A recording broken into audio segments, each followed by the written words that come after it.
السلام عليكم ورحمة الله وبركاته. الحمد لله رب العالمين. اللهم صل على سيدنا محمد وعلى آل سيدنا محمد وبارك وسلم عليه. പൈതൃകം മീഡിയ ശ്രോതാക്കളെ, സഹോദര സഹോദരികളെ, അല്ലാഹു സുബ്ഹാനഹു വ തആല അവൻ്റെ പൊരുത്തത്തിലായി അവൻ്റെ ഖിദ്മയിലായി ജീവിക്കാനുള്ള ആയുസ്സും അവസരങ്ങളും നമുക്ക് ഓരോരുത്തർക്കും നൽകി അനുഗ്രഹിക്കട്ടെ. ആമീൻ. സമസ്ത കേരള ജംഇയ്യത്തുൽ ഉലമയുടെ ചരിത്ര നാൾവഴികൾ സംസാരിച്ചു കൊണ്ടിരിക്കുന്ന ഒരു പ്രഭാഷണ പരമ്പരയാണിത്.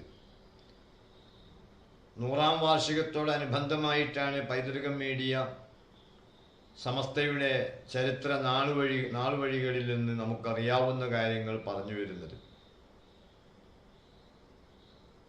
ഇന്നലെ നാം 16ാമത്തെ വാർഷിക സമ്മേളനം വരെയുള്ള ചരിത്രങ്ങളിൽ നിന്ന് കുറഞ്ഞ ഭാഗവും ഈ സമ്മേളനങ്ങളിൽ വായിച്ചവതരിപ്പിച്ച് പാസാക്കിയ പ്രമേയങ്ങളിൽ ചിലതും കേൾപ്പിക്കുകയുണ്ടായി. ഇന്ന് നമുക്ക് 17ാം വാർഷിക സമ്മേളനത്തെ പറ്റിയാണ് ചർച്ച ചെയ്യാനുള്ളത്. 1947 മാർച്ച് 15, 16, 17 തീയതികളിലായി സമസ്ത കേരള ജംഇയ്യത്തുൽ ഉലമയുടെ വാർഷിക സമ്മേളനം, 17ാം വാർഷിക സമ്മേളനം 3 ദിവസങ്ങളിലായി മീഞ്ചന്തയിലാണ് നടന്നത്. കോഴിക്കോടാണ് മീഞ്ചന്ത. മാത്രമല്ല, സമസ്ത രൂപീകരിച്ച ശേഷം ഇപ്പോൾ 47 ആയല്ലോ. 26-നാണ് രൂപീകരിച്ച്, ഇപ്പോൾ 47 ആയി. ഈ 47 വരെയുള്ള സമ്മേളന ചരിത്രം പരിശോധിക്കുമ്പോൾ 3 ദിവസം നീണ്ടു നിന്ന സമ്മേളനം നടത്തിയതിൻ്റെ തുടക്കമാണിത്. 17ാം വാർഷിക സമ്മേളനമാണ് 3 ദിവസമായി നടത്തിയത്. മീഞ്ചന്തയിലാണിത് നടന്നത്. 47 മാർച്ച് 15, 16, 17 തീയതികളിലായിരുന്നു മേൽ സമ്മേളനം. ഈ സമ്മേളനത്തിൻ്റെ ഒരു സംക്ഷിപ്ത റിപ്പോർട്ട് സമസ്തയുടെ ജോയിന്റ് സെക്രട്ടറിമാരിൽ ഒരാളായിരുന്ന വായക്കാട് മുഹമ്മദ് മൗലവി ഒരു ഗ്രന്ഥമായി ഇറക്കിയിട്ടുണ്ട്. സമസ്തയുടെ ഔദ്യോഗിക തീരുമാനം തന്നെയായിരിക്കും. കാരണം സമസ്തയുടെ ജോയിന്റ് സെക്രട്ടറിയാണ് VK മുഹമ്മദ് മൗലവി. അദ്ദേഹം അതൊരു പുസ്തകമായി പ്രസാധനം ചെയ്തിട്ടുണ്ട്. അതുകൊണ്ട് തന്നെ മറ്റു സമ്മേളനങ്ങളെ അപേക്ഷിച്ച് ഈ സമ്മേളനത്തിൻ്റെ കൂടുതൽ ചരിത്രങ്ങൾ നമുക്ക് പറയാൻ കഴിയും. 32 പേജാണ് ഈ 3 ദിവസ സമ്മേളന റിപ്പോർട്ട്. 32 പേജുകളിലായിട്ടാണ് പ്രസിദ്ധീകരിച്ചിട്ടുള്ളത്. ഈ സമ്മേളനത്തിൽ അധ്യക്ഷം വഹിച്ച ആളെ പേര് മുതൽ, സ്വാഗതം പറഞ്ഞ പ്രഭാഷകന്റെ പേര് മുതൽ അതിൽ പങ്കെടുത്ത ഒട്ടുമിക്ക പ്രാസംഗികന്മാരുടെയും പേര് വിവരങ്ങളുമെല്ലാം ഈ റിപ്പോർട്ടിലുണ്ട്. മീഞ്ചന്ത സമ്മേളനത്തിന്റെ അധ്യക്ഷൻ ഷെയ്ഖ് ആദം ഹസ്രത്ത് അവറുകളായിരുന്നു. ബാക്കിയാത്തിന്റെ പ്രിൻസിപ്പൽ ഷെയ്ഖ് ആദം ഹസ്രത്തിന്റെ അധ്യക്ഷതയിലാണ് സമസ്തയുടെ 17ാം സമ്മേളനം നടക്കുന്നത്. മീഞ്ചന്തയിലാണ് സമ്മേളനം നടന്നത്. ഈ സമ്മേളനത്തിൽ ബഹുമാനപ്പെട്ട ആദം ഹസ്രത്ത് അവറുകൾ അധ്യക്ഷ പ്രസംഗം നടത്തിയത് അറബിയിലാണ്. അത് പരിഭാഷ ചെയ്തത് അന്നത്തെ തീപ്പൊരി പ്രാസംഗികനായിരുന്ന റഷീദുദ്ദീൻ മൂസ മുസ്ലിയാരാണ്. അദ്ദേഹം പുറത്തീർ സ്വദേശിയാണ്. പാങ്ങിൽ AP അഹമ്മദ് കുട്ടി മുസ്ലിയാർ വഫാത്തായ ശേഷം നടക്കുന്ന ഒരു പൊതുസമ്മേളനം എന്ന നിലയിൽ ഈ സമ്മേളനത്തിൽ മുഖ്യ പ്രസംഗം നടത്തിയതും റഷീദുദ്ദീൻ മൂസ മുസ്ലിയാരാണ്. 46-ലാണല്ലോ, അതായത് 16ാം വാർഷിക സമ്മേളന പ്രചരണ പ്രവർത്തനങ്ങൾ നടക്കുന്നതിൻ്റെ ഇടയിലാണ് പാങ്ങിൽ AP അഹമ്മദ് കുട്ടി മുസ്ലിയാർ വഫാത്തായത്. ആ സമ്മേളനത്തിലെ പ്രാസംഗികനായിട്ടാണ്, അതായത് 16ാം വാർഷിക സമ്മേളനത്തിൻ്റെ പ്രാസംഗികനായിട്ടാണ് റഷീദുദ്ദീൻ മൂസ മുസ്ലിയാർ പ്രസിദ്ധനാകുന്നത്. അതിനു മുമ്പ് അദ്ദേഹം മുഹമ്മദ് ബിൻ അബ്ദുൽ വഹാബിൻ്റെ അത്തൗഹീദ് പരിഭാഷപ്പെടുത്തിയിരുന്നല്ലോ വഹാബികൾ. അതിലെ തെറ്റായ വിഷയങ്ങൾ, അത്തൗഹീദ് എന്നത് തന്നെ നമുക്ക് സുന്നികൾ വായിക്കാൻ പാടില്ലാത്ത ഒരു കൃതിയാണെന്നും അതിപ്പം മലയാളത്തിലാക്കിയതോടുകൂടെ പൊതുജനങ്ങൾ അതിൽ പെട്ടുപോകാതിരിക്കാൻ വേണ്ടി എന്താണ് അത്തൗഹീദിൽ പറഞ്ഞ ദീനീ വിരുദ്ധ കാര്യങ്ങൾ എന്ന് സവിസ്തരം പ്രതിപാദിക്കുന്ന ഒരു മലയാള ഗ്രന്ഥം ബഹുമാനപ്പെട്ട റഷീദുദ്ദീൻ മൂസ മുസ്ലിയാർ രചിച്ചിരുന്നു. അതോടുകൂടിയാണ് അദ്ദേഹം സുന്നി പ്രവർത്തകന്മാരുടെ ഇടയിൽ ശ്രദ്ധേയനായത്, വായനപ്രേമികൾക്ക് ഇഷ്ടപ്പെട്ട ആളായത്. എന്നാൽ അദ്ദേഹം എഴുത്തുകാരൻ മാത്രമായിരുന്നില്ല. 16ാം വാർഷിക സമ്മേളനത്തിൽ അദ്ദേഹം ചെയ്ത നല്ല സുദീർഘമായ പ്രദർശനത്തോടുകൂടെ കേരളത്തിലെ സുന്നി സമൂഹത്തിന് ഏറെ ഇഷ്ടമുള്ള പ്രാസംഗികനായി റഷീദുദ്ദീൻ മൂസ മുസ്ലിയാർ 17ാം വാർഷിക സമ്മേളനത്തിൽ മഹാനവറുകൾ പ്രസംഗം നടത്തി. മാത്രമല്ല, അധ്യക്ഷൻ ആദം അസ്ഹറത്ത് അവറുകൾ നടത്തിയ അറബി പ്രഭാഷണം മലയാളത്തിലേക്ക് തർജ്ജമ ചെയ്തതും റഷീദുദ്ദീൻ മൂസ മുസ്ലിയാരായിരുന്നു. 17ാം വാർഷിക പൊതുസമ്മേളനത്തിൻ്റെ സമാപനത്തിൽ സ്വാഗത പ്രസംഗം നടത്തിയത് ഈ സമ്മേളനത്തിൻ്റെ സംഘാടക സമിതി ചെയർമാനായിരുന്ന കെ ഇമ്പിച്ചി അഹമ്മദ് സാഹിബായിരുന്നു. ഈ സമ്മേളനത്തിൽ ഉലമാക്കളുടെയും ഉമറാക്കളുടെയും ബാധ്യതകൾ എന്ന വിഷയത്തിൽ വിശദമായ പ്രസംഗം നടത്തിയത് മഹാനായ പറവണ്ണ മൊയ്തീൻകുട്ടി മുസ്ലിയാരാണ്. അദ്ദേഹം അബുൽ ബഷീർ KPA മൊഹീദ്ദീൻ കുട്ടി മുസ്ലിയാർ പറവണ്ണ എന്ന പേരിലാണ് പ്രസിദ്ധനായത്. സമസ്തയുടെ വലിയ നേതാവാണ് അദ്ദേഹമാണ് ഇതിൽ ഉലമാക്കളും ഉമറാക്കളും തമ്മിലുള്ള ബന്ധങ്ങൾ എന്ന വിഷയത്തിൽ ഈ സമ്മേളനത്തിൽ മുഖ്യപ്രസംഗം നടത്തിയത്. സമസ്തയുടെ ആദർശ ലക്ഷ്യങ്ങളും അത് സമസ്ത തുടർന്നുകൊണ്ടിരിക്കുന്ന പ്രവർത്തനങ്ങളും വിശദീകരിച്ചുകൊണ്ട് ഉഗ്രം പ്രഭാഷണം നടത്തിയത് അപ്പോൾ സമസ്തയുടെ പ്രസിഡന്റായിരുന്ന മൗലാന അബ്ദുൽ ബാരി ഉസ്താദ് വാളക്കുളമാണ്. 46-ലാണല്ലോ AP അഹമ്മദ് കുട്ടി മുസ്ലിയാർ പാങ് വഫാത്തായത്. തുടർന്ന് വൈസ് പ്രസിഡന്റായിരുന്ന മൗലാന അബ്ദുൽ ബാരി ഉസ്താദ് അദ്ദേഹമാണ് ഈ സമ്മേളനത്തിൽ സമസ്തയുടെ നാൾവഴികൾ വിശദീകരിച്ചുകൊണ്ട് സംസാരിച്ചത്. തവസ്സുൽ ഇസ്തിഗാസ എന്ന വിഷയത്തെപ്പറ്റി എല്ലാ സംശയങ്ങൾക്കും മറുപടി പറഞ്ഞുകൊണ്ട് സംസാരിച്ചത് മൗലാന T കുഞ്ഞായ മുസ്ലിയാരായിരുന്നു. തഖ്ലീദ് എന്ന വിഷയത്തെപ്പറ്റി സംസാരിച്ചത് താജുൽ ഉലമ KK സദഖത്തുള്ള ഉസ്താദായിരുന്നു. കറാമത്തുകളെ പറ്റി, സാലിഹീങ്ങളിലും ഔലിയാക്കളിലും ഉണ്ടാവുന്ന കറാമത്ത് ഖുർആനിൻ്റെയും ഹദീസിൻ്റെയും ഖുർആനിൻ്റെയും ഹദീസിൻ്റെയും വെളിച്ചത്തിൽ സ്ഥിരപ്പെടുത്തി പ്രസംഗിച്ചത് ബഹുമാനപ്പെട്ട റയീസുൽ മുഹഖ്ഖിഖീൻ കണ്ണീത്ത് അഹമ്മദ് മുസ്ലിയാരായിരുന്നു.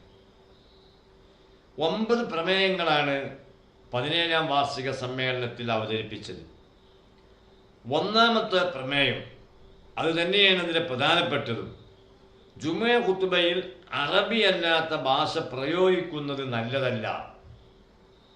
ജുമുഅ ഖുതുബ ഫർളും അതിലെ അർക്കാനുകളും അനുബന്ധ കാര്യങ്ങളും വേർതിരിച്ച് പരിഭാഷപ്പെടുത്തുന്ന ഒരു സ്വഭാവം അക്കാലഘട്ടത്തിൽ ചില ആളുകളിൽ ഉണ്ടായിരുന്നു. അതായത് മിമ്പറമ്മൽ കയറി അൽഹംദുലില്ലാ സല്ലല്ലാഹു അലാ സയ്യിദിനാ മുഹമ്മദ് ഊസീക്കും ഇബാദല്ലാഹി വഇയ്യായ ബിതഖ്വല്ലാഹ്, അതുപോലെ തന്നെ അർത്ഥമുള്ള സമ്പൂർണ്ണ അർത്ഥം ഉള്ള ഒരു എല്ലാ ഖുർആനിനും എല്ലാ ആയത്തിനും സമ്പൂർണ്ണ അർത്ഥമുണ്ട്. എന്നാൽ എവിടെയെങ്കിലും ഒരു തല ഓതിയാൽ പോരാന്ന്, പൂർണ്ണമായിട്ടും അർത്ഥസംക്ഷിപ്തം ലഭിക്കുന്ന ഒരു പൂർണ്ണമായ ഒരായത്ത് ഓതുക, മുഅ്മിനീങ്ങൾക്ക് വേണ്ടി ദുആ ചെയ്യുക, ഇതെല്ലാം അറബിയിലാക്കുകയും അനുബന്ധമായി പറയുന്ന കുറച്ച് കാര്യങ്ങൾ മലയാളത്തിലാക്കുകയും ചെയ്യുന്ന ഒരു പതിവ് ചില ആളുകൾക്കുണ്ടായിരുന്നു. അതിനു പുറമെ ഖുതുബ പൂർണ്ണമായും മലയാളത്തിലാക്കണമെന്ന് വാദിക്കുന്ന വഹാബികളും അത് അവരുടെ നിസ്കാര പള്ളികളിലൊക്കെ അതുപോലെ നടപ്പാക്കുകയും ചെയ്യുന്നൊരു കാലഘട്ടമായിരുന്നു. അതുകൊണ്ട് തന്നെ ഇതിൽ 1ാമത്തെ പ്രമേയം, ജുമുഅ ഖുതുബ അറബി അല്ലാത്ത ഭാഷയിൽ ആകരുത്, അതൊരിക്കലും ചെയ്യാൻ പാടില്ല. മാത്രമല്ല, ഖുതുബ പരിഭാഷ നടപ്പുള്ള ജുമുഅത്ത് ഭാരവാഹികളോടും ഖത്തീബുമാരോടും അടിയന്തിരമായി ഇത് നിർത്തൽ ചെയ്യണം. കാരണം ഇസ്ലാമിലെ ഖുത്ബ എന്ന് പറഞ്ഞാൽ അത് അറബിയിലാണ്. ഇസ്ലാമിന് എന്തുണ്ട്? മതപരമായ ഒരു ഭാഷ തന്നെയുണ്ട്. നമ്മൾ പരസ്പരം കണ്ടുമുട്ടിയാലിപ്പോൾ ഗുഡ് മോർണിംഗ് അതൊക്കെ പറയാലോ, ഗുഡ് ഈവനിങ് എന്ന് പറയാം, അതുപോലെ ഗുഡ് നൈറ്റ് എന്ന് പറയാം. അത് ഓരോ ആചാരങ്ങളാണ്. എന്നാൽ മുസ്ലിങ്ങളും അത് പറയുന്നുണ്ട്, അത് പറയാം. അതുപോലെ അറബികളാണെങ്കിൽ സബാഉൽ ഖൈർ, സബാഹുൻ നൂർ, മസാഉൽ ഖൈർ എന്നൊക്കെ പറയുന്നുണ്ട്. അതുപോലെ good night, good morning, good evening എന്ന് പറയുന്നതിന് പകരം അറബി ഭാഷ അങ്ങനെ പറയുന്നുണ്ട്. അതുപോലുള്ള ഒരു അഭിവാദ്യമല്ല സലാം പറയാന്നുള്ളത്. അതൊരു മതപരമായ ദുആയാണ്. അതുകൊണ്ട് അതിൻ്റെ ഭാഷ നിനക്ക് രക്ഷയുണ്ടാവട്ടെ എന്ന് പറയലല്ല അതിൻ്റെ ഒരു ശൈലി. അതിൻ്റെ ശരിയായ റൂട്ട് അസ്സലാമു അലൈക്കും എന്നാണ്.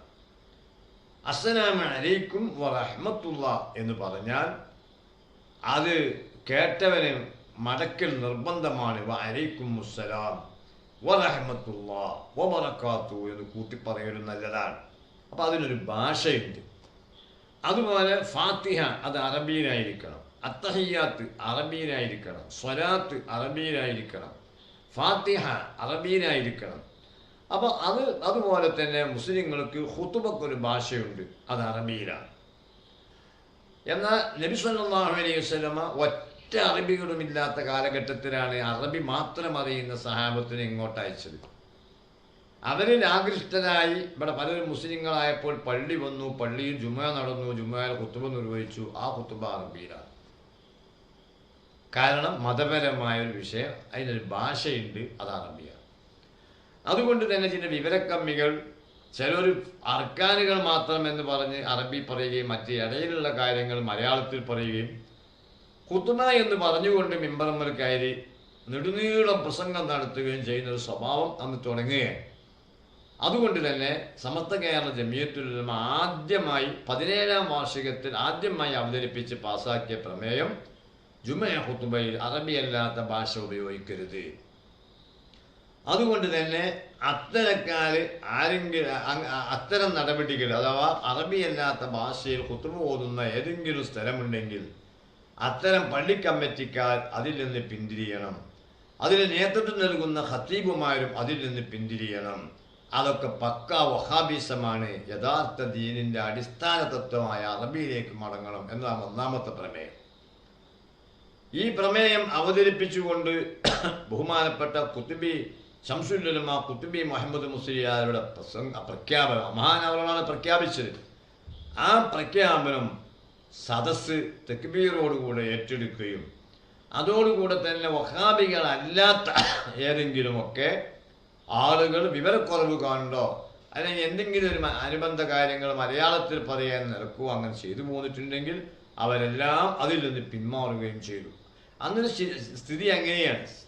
സമസ്ത കേരള ജമിയത്തുൽ ഉലമയുടെ മുശാവറ ഒരു പ്രഖ്യാപനം നടത്തിയാൽ സമീന വാത്തായന അത് മുസ്ലിം ലോകം മുസ്ലിം കേരളം അംഗീകരിക്കുന്നതാണ് അതിൻ്റെ രീതി. യഥാർത്ഥ മുസ്ലിങ്ങൾ അങ്ങനെയാണ് ചെയ്തു പോന്നിരുന്നത്. നബി സല്ലല്ലാഹു അലൈഹി വസല്ലമയുടെയോ സഹാബത്തിൻ്റെയോ താബികളുടെയോ താബിയുത്താബികളുടെയോ കാലത്ത് ഇല്ലാത്തതുകൊണ്ടും സലഫിനോടും ഖലഫിനോടുമുള്ള മുൻഗാമികളും പിൻഗാമികളുമായ ഇത്തിബായിന് വേണ്ടിയും മുൻഗാമികളോടും പിൻഗാമികളോടും ഇപ്പം നബി തങ്ങൾ വന്ന ആ കൈവഴിയായി ഇങ്ങനെ വന്ന ആ പരമ്പരയോടും അതിനോടുള്ള ഇത്തിബായിന് വേണ്ടിയും ജുമുഅ ഖുതുബ അറബിയല്ലാത്ത ഭാഷയിൽ ഓതുകയോ പരിഭാഷപ്പെടുത്തുകയോ ചെയ്യുന്നത് ബിദ്അത്താണ്, അത് ചെയ്യാൻ പാടില്ലാത്തതാണ് എന്ന് പ്രമേയത്തിൻ്റെ അനുവാദകൻ എന്ന നിലയിൽ അധ്യക്ഷനും ഹദീസുകളും മറ്റും ഉദ്ധരിച്ച് ഉറുദുവിലും പ്രസംഗിച്ചു. ആ സമ്മേളനത്തിൽ അനുവാദകനായി ഒപ്പിട്ടത് റഷീദുദ്ദീൻ മൂസ മുസ്ലിയാരായിരുന്നു. അപ്പോൾ ഖുതുബി മുഹമ്മദ് മുസ്ലിയാർ അവതാരകൻ, അതുപോലെ റഷീദുദ്ദീൻ മൂസ മുസ്ലിയാർ അനുവാദകൻ. അങ്ങനെ ഈ പ്രമേയം അവർ അവതരിപ്പിച്ചിട്ട് ഖുതുബി മുഹമ്മദ് മുസ്ലിയാർ ഉഗ്രം പ്രസംഗം നടത്തി. റഷീദുദ്ദീൻ മൂസ മുസ്ലിയാരും ഖുതുബ ഒരിക്കലും അറബിയല്ലാത്ത ഭാഷയിൽ നടത്താൻ പാടില്ല എന്ന് സമർത്ഥിച്ചുകൊണ്ട് പ്രഭാഷണം നടത്തി. അത് കേരളീയ മുസ്ലിങ്ങൾ അത് ഉൾക്കൊള്ളുകയും ചെയ്തു. രണ്ടാമത്തെ പ്രമേയം പ്രാഥമിക മദ്രസകൾക്ക് ഒരു പാഠ്യപദ്ധതി ഉണ്ടാക്കണം. അന്ന് ഓത്തുപള്ളികളൊക്കെ ആണല്ലോ. അപ്പോൾ അതുകൊണ്ട് ഈ ഓത്തുപള്ളികളൊക്കെ അതാ പ്രാഥമിക മദ്രസ എന്ന് പറഞ്ഞാൽ അതിനൊരു പാഠ്യപദ്ധതി ഉണ്ടാക്കണം. സാധിക്കുമെങ്കിൽ ആ സിലബസ് ഗവൺമെൻറ്റിനു കൊണ്ട് അംഗീകരിപ്പിക്കണം എന്നതിനെപ്പറ്റി ചിന്തിക്കണം, ആലോചിക്കണം എന്നുള്ള പ്രമേയം ടി.കെ. അബ്ദുള്ള മൗലവി അവതരിപ്പിച്ചു. ഫതുഫരി അബ്ദുൽ ഖാദർ മൗലവി ഫതുഫരി അതിനെ പിന്താങ്ങുകയും ചെയ്തു. പിന്നീടാണ് ഇസ്ലാം മത വിദ്യാഭ്യാസ ബോർഡ് ഉണ്ടാവുന്നത്. പിന്നെ അന്നൊന്നും രാജ്യം സ്വതന്ത്രമായില്ലല്ലോ, പള്ളി തന്നെയല്ലേ മദ്രസ നടക്കുന്നത്. അപ്പം പിന്നെ ഗവൺമെൻറ്റിനോട് ഈ സിലബസും കൂടി അംഗീകരിപ്പിക്കാൻ ശ്രമിക്കണം എന്ന് പറഞ്ഞ് സമയം കിട്ടിയില്ലല്ലോ. 47 ആയപ്പോൾ പിന്നെ ആ ഭരണമൊക്കെ പോയി, ഇന്ത്യ നമ്മുടേതായില്ലേ, മതേതര മനുഷ്യന്മാർ ഗവൺമെൻറ് ആയില്ലേ. അവിടെ ഏതെങ്കിലും ഒരു മതത്തിൻ്റെ സിലബസ് പഠിപ്പിക്കാൻ കഴിയില്ലല്ലോ.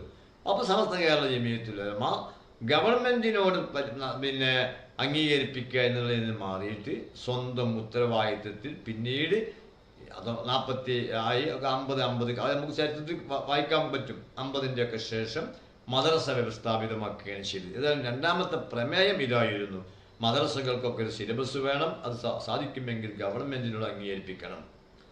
മൂന്നാമത്തെ പ്രമേയം, ഈ സമ്മേളനം നടക്കുന്ന മീഞ്ചന്തയിൽ നമുക്ക് അടിയന്തരമായിട്ടും ഒരു മദ്രസ തുടങ്ങണം. വിദ്യാഭ്യാസ ബോർഡൊന്നും ഉണ്ടായിട്ടില്ല. ഈ സമ്മേളനത്തിൻ്റെ സ്മാരകമായി മാത്രമല്ല, സ്മാരകമായിട്ടും ഈ ഏരിയയിൽ മദ്രസ ഇല്ല, അതുകൊണ്ടൊരു മദ്രസ സ്ഥാപിക്കണം എന്ന പ്രമേയം റഷീദുദ്ദീൻ മൂസ മുസ്ലിയാർ അവതരിപ്പിക്കുകയും ബേപ്പൂർ ഖാദി P.A. മുഹമ്മദ് കോയ മൗലവി അത് പിന്താങ്ങുകയും ചെയ്തു. നാലാം പ്രമേയം, കേരള ജമിയത്തുൽ ഉലമ അഥവാ വഹാബികൾ പ്രസിദ്ധീകരിക്കുന്ന അൽ മുർഷിദ്, അദ്വാ വൽ ഇബാദത്ത് മുതലായ പ്രസിദ്ധീകരണങ്ങൾ വായിച്ച് അപകടത്തിലും അബദ്ധത്തിലും പെടാതിരിക്കാൻ മുസ്ലിങ്ങൾ ജാഗരൂകരാകണം എന്ന പ്രമേയം. വഹാബികൾ പ്രസിദ്ധീകരണം ഒന്നും വായിക്കരുത്. അന്ന് അവർക്ക് അൽ മുർഷിദ് എന്നൊരു വാരികയുണ്ട്, അതുപോലെ തന്നെ അദ്വാ വൽ ഇബാദ എന്നൊരു പ്രസിദ്ധീകരണം. ഇത് രണ്ടും പേരെടുത്ത് പറഞ്ഞുകൊണ്ട് ഇതിൽ അപകടമാണ്, ഈമാൻ ചോർന്നു പോകും, അതുകൊണ്ട് മുസ്ലിങ്ങൾ അത് വായിക്കരുത്, അതിൽ നിന്ന് വിട്ടുനിൽക്കണമെന്ന പ്രമേയമാണ് നാലാമത്തെ പ്രമേയം. അഞ്ചാമത്തെ പ്രമേയം, അസംബ്ലി മുഖേന മതവിദ്യാഭ്യാസ പരിഷ്കരണം ചില MLA-മാർ ഉന്നയിക്കുന്നതിനാൽ അതിൽ സമസ്തയുടെ സഹകരണം ഉപദേശത്തോടു കൂടിയല്ലാതെ അത്തരം നിയമങ്ങളൊന്നും നടപ്പാക്കരുത് എന്ന് ആവശ്യപ്പെടുന്ന ഒരു പ്രമേയമാണ്. അതായത് അന്നും ബ്രിട്ടീഷ് ഗവൺമെൻറ്റൊക്കെ ആണെങ്കിലും അന്നും എന്തുണ്ട്, പിന്നെ ഈ മുസ്ലിങ്ങളെ ബാധിക്കുന്ന കുറേ പ്രശ്നങ്ങൾ, അതായത് മതവിദ്യാഭ്യാസ രീതി പരിഷ്കരിക്കണം. ഇപ്പം ഇന്ന് തന്നെ പറയുന്നില്ലേ, സമയം മാറ്റണം, മറ്റേ മാറ്റണം എന്നൊക്കെ ഓരോ ഭീഷണി ഇങ്ങനെ വരാലോ. അന്നും അങ്ങനെയൊക്കെ ഒച്ചപ്പാടൊക്കെ ഉണ്ടായിരുന്നു. അതുകൊണ്ട് അങ്ങനെ വല്ലതും ഗവൺമെൻറ്റിന് ആഗ്രഹമുണ്ടെങ്കിൽ ഇവിടുത്തെ ഏറ്റവും മുസ്ലിം സൊസൈറ്റി എന്ന നിലക്ക് സമസ്ത കേരള ജമിയത്തുൽ ഉലമയുമായി ആലോചിച്ചു കൊണ്ടല്ലാതെ അങ്ങനെ ഒരു തീരുമാനത്തിലേക്ക് പോകരുത് എന്ന് ഗവൺമെൻറ്റിനോട് അഭ്യർത്ഥിക്കുന്ന പ്രമേയമാണ് പാസ്സാക്കിയത്. ആറാമത്തെ പ്രമേയം, സമസ്ത കേരള ജമിയത്തുൽ ഉലമക്ക് ചോദ്യം വന്നിരുന്നു. സ്വാഭാവികമായി സമ്മേളനം നടക്കുമ്പോൾ പല സംശയങ്ങളും ചോദിക്കാറുണ്ട്.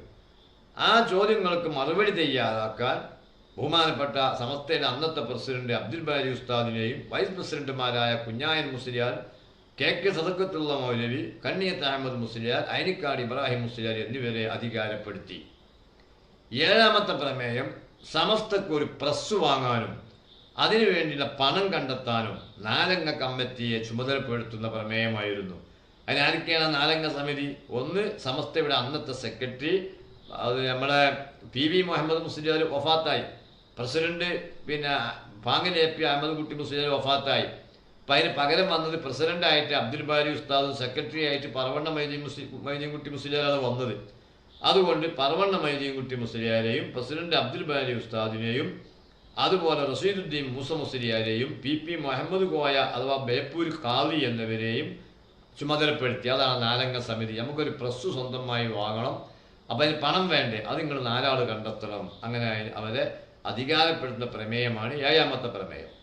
എട്ടാമത്തെ പ്രമേയം, ഫറൂഖിൽ വെച്ച് ചേർന്ന 6ാം വാർഷികത്തിൽ 8ാമത്തെ പ്രമേയമായി പാസാക്കിയ പ്രമേയം ഒന്നുകൂടി പൊതുജനങ്ങളുടെ അറിവിനായി ആവർത്തിച്ച് പാസാക്കിയതായിരുന്നു ആ പ്രമേയം. അതെന്താണ്?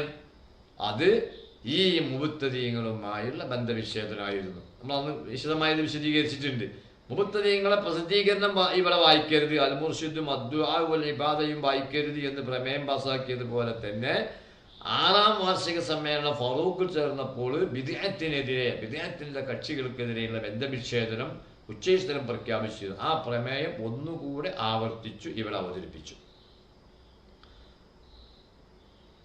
സമസ്ത കേരള ജമിയത്തുൽ ഉലമയുടെ ആദ്യകാല വൈസ് പ്രസിഡന്റും പിന്നീട് ദീർഘകാലം പ്രസിഡന്റുമായ പാങ്ങിൽ അഹമ്മദ് മുസ്ലിയാർ, അതുപോലെ തന്നെ നാട്ടുരാജാവായിരുന്ന കണ്ണൂർ കേന്ദ്രീകരിച്ച് നാട്ടുരാജാവായിരുന്ന അറക്കൽ അലി രാജാ സുൽത്താൻ അബ്ദുറഹ്മാൻ സാഹിബ്, അദ്ദേഹം ശരിക്കും പേര് അബ്ദുറഹ്മാൻ എന്നാണ്, പിന്നെ മറ്റദ്ദേഹത്തിൻ്റെ ടൈറ്റിലൊക്കെ അവൾ കൂടിയിട്ടാണ് അലി രാജാ സുൽത്താൻ എന്നൊക്കെ പറയുന്നത്. നമ്മളെ കോഴിക്കോട് അറക്കൽ രാജകുടുംബത്തിൻ്റെ അന്നത്തെ ഭരണാധികാരിയാണിത്. അറക്കൽ അലി രാജാ സുൽത്താൻ അബ്ദുറഹ്മാൻ സാഹിബ്, തർബിയത്തുൽ ഇസ്ലാം പ്രസിഡന്റ് ഷിയാബുദ്ദീൻ എംബിച്ചിക്കോയ തങ്ങൾ, അതുപോലെ തന്നെ സമസ്തയുടെ അഡ്വോക്ക് കമ്മിറ്റിയുടെ പ്രസിഡന്റും പിന്നീട് ഇതുവരെയും വൈസ് പ്രസിഡന്റായിരുന്ന കാവനൂർ KP അഹമ്മദ് മീറാൻ മുസ്ലിയാർ, ഇവരുടെ വഫാത്തിൽ ഈ സമ്മേളനത്തിൽ അനുശോചനം രേഖപ്പെടുത്തുകയും അവരുടെ പാരത്രിക പദവിയുടെ ഉയർച്ചയ്ക്ക് വേണ്ടി പ്രാർത്ഥിക്കുകയും ചെയ്യുന്ന പ്രമേയമാണ് 9-ാമത്തെ പ്രമേയം. അപ്പോൾ പാങ്ങിൽ KP അഹമ്മദ് കുട്ടി മുസ്ലിയാർ വഫാത്തായ ശേഷമുള്ള സമ്മേളനമാണ്. അപ്പം യഥാർത്ഥത്തിൽ 16-ാം വാർഷിക സമ്മേളനത്തിൻ്റെ ആ സമയത്താണ് അദ്ദേഹം മരണപ്പെട്ട്. എന്നാൽ ഈ സമ്മേളനത്തിലും കൂടി എന്ത് ചെയ്യാണ്, അവർക്ക് വേണ്ടി ദ്വാരന്ന് പ്രമേയം പാസ്സാക്കുകയാണ്. ഈ ബഹുമാനപ്പെട്ട VK മുഹമ്മദ് മൗലവി എന്ന വായക്കാട് മുഹമ്മദ് മൗലവി പ്രസിദ്ധീകരിച്ച ഈ 17-ാം വാർഷിക സമ്മേളന റിപ്പോർട്ടിൽ സ്വാഗത പ്രസംഗത്തിൻ്റെ പ്രാസംഗികൻ്റെ വാക്ക് വരെ രേഖപ്പെടുത്തിയതായി കാണാം. അതുപോലെ തന്നെ നന്ദി പറഞ്ഞ അഹമ്മദ് കുട്ടി സാഹിബിൻ്റെ നന്ദി പ്രസംഗവും എന്തായിട്ടുണ്ട് ആ റിപ്പോർട്ടിൽ കാണാം. തെക്കേ ഇന്ത്യയിലെ മഹാനായ മുഫ്തിയും ബാക്കിയാത്തിൻ്റെ സദർ മുദരിസും ഷെയ്ഖ് ആദം മസലത്ത്, കോഴിക്കോട് വലിയ ഖാദി സയ്യിദ് അഹമ്മദ് ഷിയാബുദ്ദീൻ തങ്ങൾ, ചാലിയത്ത് പുതിമ്പാമ്പത്ത് ഷിയാബുദ്ദീൻ അഹമ്മദ് കോയ, മൗലാന കുത്തി മുഹമ്മദ് മുസ്ലിയാർ എന്നിവരടക്കം 10,000-ൽ പരം നോക്കിങ്ങൾ കണക്ക് 40 ഈ റിപ്പോർട്ടിൽ പറയാണ്. 10,000-ൽ പരം ആലിമീങ്ങളും 50,000-ൽ പരം മറ്റു ജനങ്ങളും ഒരുമിച്ച് കൂടിയ സദസ്സിൽ ഒരുമിച്ച് കൂടാ നമുക്ക് ഭാഗ്യം ലഭിച്ചല്ലോ, അവർക്ക് ഞാൻ നന്ദി രേഖപ്പെടുത്തുന്നതാണ് നന്ദി പറഞ്ഞ ബഹുമാനപ്പെട്ട അഹമ്മദ് കുട്ടി സാഹിബ് പറഞ്ഞു. നോക്കൂ, ശരിക്കും ലൗഡ് സ്പീക്കർ പോലും ഇന്നത്തെ മാതിരി ഇല്ലാത്തൊരു കാലത്ത് 1946 മാർച്ച് 947 ആഗസ്റ്റിലാണല്ലോ ഇന്ത്യക്ക് സ്വാതന്ത്ര്യം കിട്ടിയത്. അപ്പോൾ ജനുവരി, ഫെബ്രുവരി, മാർച്ച് സ്വാതന്ത്ര്യം കിട്ടുന്നതിൻ്റെ ഏകദേശം 3 മാസം മുമ്പാണ് ഈ സമ്മേളനം നടക്കുന്നത്. 1947 മാർച്ച് 15, 16, 17 ഈ സമ്മേളനത്തിൽ പങ്കെടുത്ത പൊതുജനങ്ങൾ 50,000-ൽ പരാണ്. ആലിമീങ്ങൾ 10,000-ത്തോളാണ്. അപ്പം അവർ രണ്ടും കൂടിയാൽ 15,000-ൽ പരായി. ഇത്രയും ആളുകൾക്ക്, അതുപോലെ തന്നെ ആരുടെ നേതൃത്വത്തിൽ, ആദം മസൂറത്ത്, അതുപോലെ അഹമ്മദ് ഷിയാബുദ്ദീൻ തങ്ങൾ, ചാലിയത്ത് പുതിമ്പാമ്പത്ത് ഷിയാബുദ്ദീൻ അഹമ്മദ് കോയ, ശംസുൽ ഉലമ കുത്തുബി മുഹമ്മദ് മുസ്ലിയാരെ പോലുള്ള 10,000-ൽ പരം വരുന്ന പണ്ഡിതന്മാർ പങ്കെടുത്ത 50,000-ലേറെ ഉള്ള പൊതുജനങ്ങൾ പങ്കെടുത്ത ഈ സമ്മേളനത്തിൽ പങ്കെടുത്ത നാം ഓരോരുത്തരും എത്ര ഭാഗ്യവാന്മാരാണ് എന്ന് നന്ദി പ്രാസംഗികനായ അഹമ്മദ് കുട്ടി സാഹിബ് പ്രത്യേകം പറയുകയുണ്ടായി എന്നും ഈ സമ്മേളന റിപ്പോർട്ടിൻ്റെ അവസാനത്തിൽ കാണാം.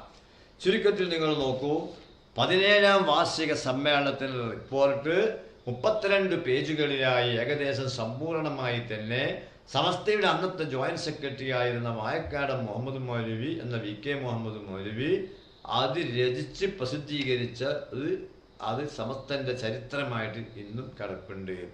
അപ്പോൾ നമ്മൾ പറഞ്ഞു വരുന്നത്, സമസ്ത കേരള ജമിയത്തുൽ ഉലമ 1926 രൂപീകരിച്ച് 27 മുതൽ ഇപ്പം 47 വരെ നടത്തിയ 17 വാർഷിക സമ്മേളനത്തിൽ 9 സമ്മേളനത്തിൻ്റെ റിപ്പോർട്ടുകളാണ് പൂർണ്ണമായിട്ടും വ്യക്തമല്ലാത്തത്. ബാക്കി എല്ലാ സമ്മേളന റിപ്പോർട്ടുകളും ഇതുപോലെ ലഭ്യവും വ്യക്തവുമാണ്. ഈ മഹാന്മാർക്ക് അല്ലാഹു തആല ദറജ വർദ്ധിപ്പിച്ചു കൊടുക്കട്ടെ. അവരെ കഠിനാധ്വാനമാണ് നമ്മൾ ഇന്ന് അനുഭവിക്കുന്നത്. ആ മഹാന്മാരെ സുംറയിൽ നമ്മെ ആഖിറത്തിൽ അല്ലാഹു ഒരുമിച്ച് കൂട്ടട്ടെ. ആമീൻ എന്ന് പ്രാർത്ഥിച്ചുകൊണ്ട് ഇന്നത്തെ പ്രഭാഷണം നിർത്തുന്നു. നാളെ മറ്റു കാര്യങ്ങളിലേക്ക് പോകാം. എൻ്റെ പ്രിയപ്പെട്ട പ്രവർത്തകന്മാരെ, സബ്സ്ക്രൈബ് ചെയ്തുകൊണ്ട് ദിവസവും ഒന്ന് കാണാനും കേൾക്കാനും ഇത് നിങ്ങൾ അവസരം സൃഷ്ടിക്കണം എന്ന് ഓർമ്മപ്പെടുത്തുകയാണ്.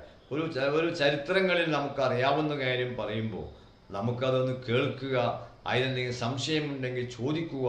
അത് അങ്ങനെ നമുക്ക് അത് സംശയം ചോദിച്ചാൽ, വാട്സപ്പിലൂടെ സംശയം ചോദിച്ചാൽ നമുക്കത് അതിൻ്റെ മറുപടി കണ്ടെത്തുമ്പോൾ നമുക്ക് വീണ്ടും കുറേ ചരിത്ര പഠനം തുടരാൻ കഴിയും. അതിനൊക്കെ എല്ലാവരും സഹകരിക്കണം. അല്ലാഹു തആല ഇതെല്ലാം കബൂൽ ചെയ്യട്ടെ. വാഹിറു ദഅവാനാ അൽഹംദുലില്ലാഹി റബ്ബിൽ ആലമീൻ. അസ്സലാമു അലൈക്കും വറഹ്മത്തുള്ളാഹി വബറകാതുഹു.